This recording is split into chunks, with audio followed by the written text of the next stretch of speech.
ابو موسیٰ اشعری فرماتے ہیں کہ اللہ کے نبی میرے پاس آئے، وہ سواری پر سوار تھے، سفر جاری تھا، وانا اقول فی نفسی، میں اپنے دل میں ایک دعا پڑھ رہا تھا، اور وہ دعا کیا تھی؟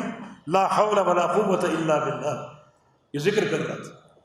فقال علی، آپ نے مجھ سے فرمایا، یا عبداللہ بن قیس، عبداللہ بن قیس ابو موسیٰ اشعری کا نام ہے، قل لا حول ولا قوت الا باللہ، یہ دعا پڑھا کرو۔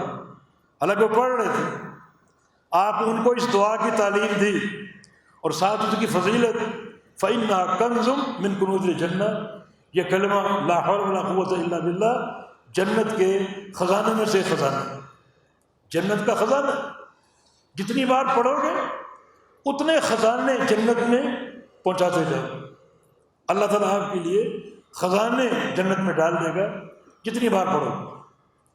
بلکہ جامع ترمذی مسند احمد کی ایک حدیث ہے کہ جنت کے جو 8 دروازے ہیں، باب الصلاۃ ہے، باب الریان سیام کا، باب الصدقہ، ایک دروازے کا نام ہے باب لا حول ولا قوت الا باللہ۔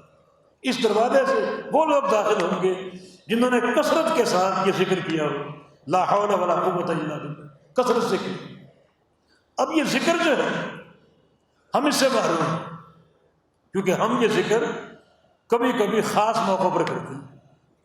ہمیں کوئی غصہ آ جائے تو لا حول ولا قوت الا باللہ، یہ غصے کے الفاظ ہیں۔ کوئی ہمارے مزاج کے خلاف کام ہو جائے، لا حول ولا قوت، کوئی نقصان ہو جائے، لا حول ولا قوت۔ میرے بھائی یہ اس موقع پر پڑھنے کے الفاظ نہیں ہیں، اعوذ باللہ پڑھ سکتے، مگر لا حول ولا قوت الا باللہ یہ دعا ہے، یہ ذکر ہے، روزانہ 100 بار پڑھو۔ اس میں عقیدے کی اونچی شان جو ہے وہ بیان ہے۔